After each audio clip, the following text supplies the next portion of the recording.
Hey guys, we are on top of the all-new General 65. We are at height, so we've got our hard hats on. I'm with Joe Kaywood. He is the Director of Marketing and Product Support here at Terex, and we're going to talk a little bit about this new General 65, Joe. I know that this is a machine that you guys are definitely proud of. I understand that this new General 65, there's a long legacy behind this machine, but with this update, you guys have actually made it the strongest transmission digger derrick on the market. Take us through that. That's right, as measured by the load chart, which is really important. Yeah. So yeah, the old General has a long legacy, been around a long time. This new General 65 Max, brand new, and as we talk about it, it's important to understand with these products that Utility Expo is the best place to bring them out. Okay. It's we got the right attendees, the right focus, and we've had a lot of engagement today on the first day.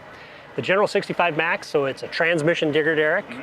One of the things any Terex digger derrick is going to be really focused on is work zone capacity. Okay. So that means at all boom angles, we can set the truck up once, we can dig a hole, pull out a full flight of dirt, we can set that pole, do the job. So okay. Don't have to move it one truck setup. Things that when you look at a digger derrick, and specifically on the General 65 Max, you get a pretty good view from here from the overall boom, which is going to do the work. But some of the key features on this product are dual hydraulic lift cylinders. Yeah. That's really important for drilling a straight hole, and also the lifting capacity. And then as you look down that boom, you're going to see another unique one, and that's why the hard hats are important, by the way. that's the rectangular steel structure of the boom. And then there's actually rectangular biaxial wound fiberglass fill mount boom that we actually extend out there as well. Why is that fiberglass a key element in the construction of that material there? That's a great question. And actually, if we're able to, we can look over it because this aerial device behind me depicts it best.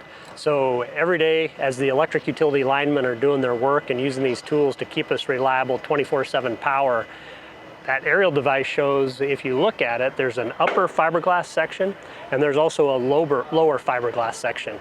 So those provide the dielectric insulation ratings that support work practices that the crews use to keep the electricity running and keep it to us, and they're able to do maintenance on it. So like we said at the top of our conversation here, the new General 65 is going to be the strongest transmission digger derrick on the market by load chart. There was several kind of like changes to the geometry of this boom, and one of the things we were talking about is that so much of the work that a digger derrick does is at this low boom angle. Yep. But in the past, right, a lot of the design in terms of the boom was kind of informed by the crane, which is doing all of its work at a higher angle. So take us kind of through that and some of those changes to kind of ensure that. You hit a lot of those spot on. So out there in the industry, a lot of them, digger derricks were developed off of cranes. Yeah. So cranes designed to have a high boom angle and lift a lot, right? Right. But again, for what we need to do, it's that low boom angle, dig a hole, lift an auger full of dirt, pick up a pole, set a pole, right? Yeah. So you have to really redesign it and optimize it so you have that strength in those low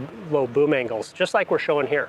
So on this General 65 Max, we've been doing demonstration that shows at these really low, high moment boom angles, worst case scenario, we can lift 2,400 pounds. Wow.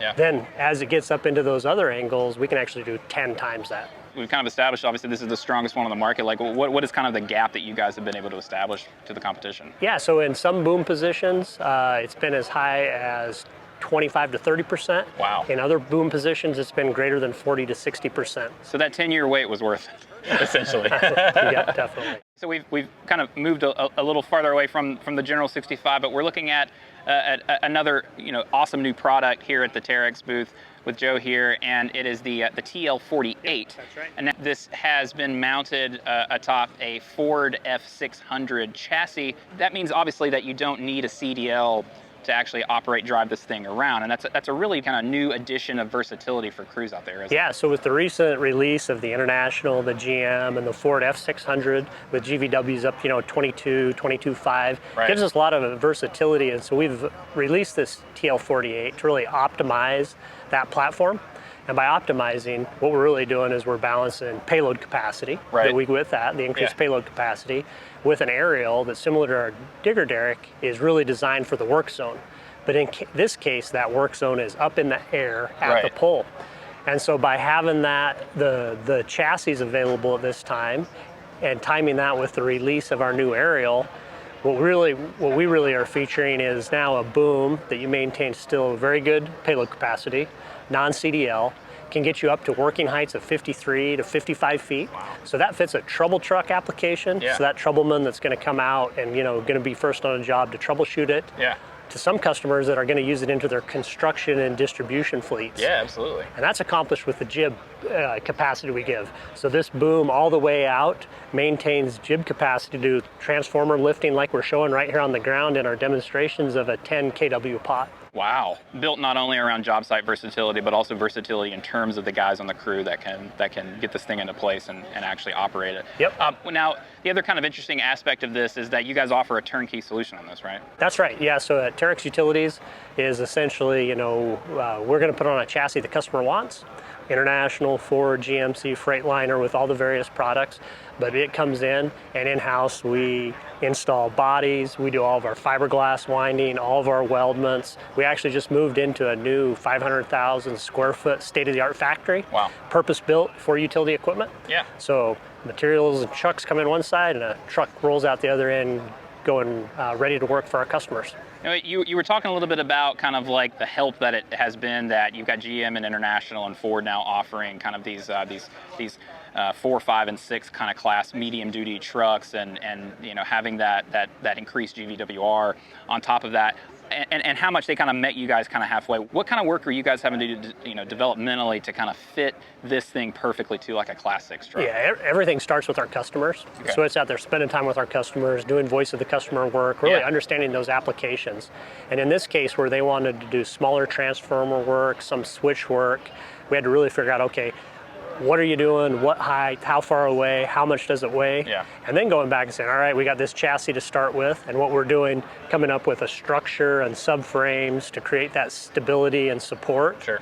And then that boom structure that goes on top of that again, you can't build it too heavy or Right. you take up payload capacity. Exactly. And it's got to be built heavy enough so it has that capacity to lift up to, in some positions, 1,000 pounds on the jib. All right, Joe. So we're gonna finish up our visit here with a couple of technology pieces Yep. that you guys wanted to discuss here. Tell us what we've got going on right here. With an opportunity like this at Utility Expo to remind and show a lot of people what's available out there that can support your safe work practices, we want to talk about the PAL.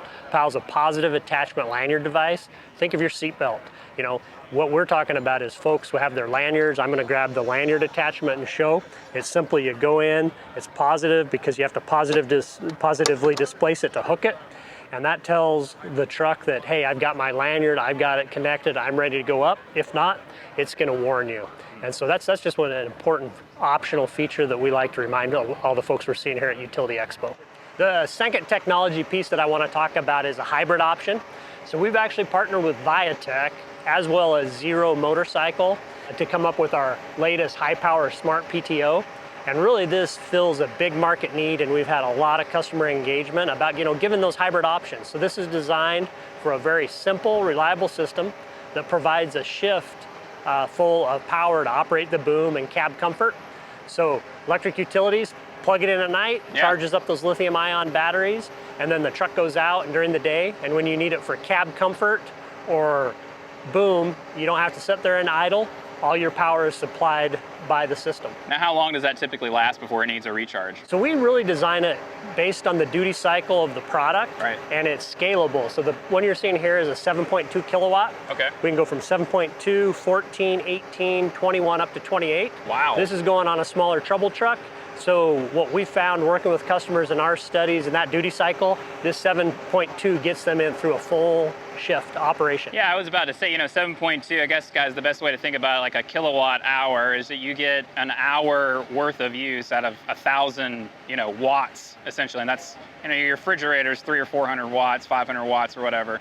So, basically, if you have a 1,000 watt, machine, that'll get you, 7 hours of use out of it. 7.2 is going to be probably, for most guys out there, plenty of time to not only, cool the truck and everything, but you said up to 18 and 21. Yeah, so as you get into some of our bigger products, like if we look just next to some of these, this would be more like of a 14 kilowatt. Yeah. But we can go all the way up to a 28, depending again on that customer duty cycle.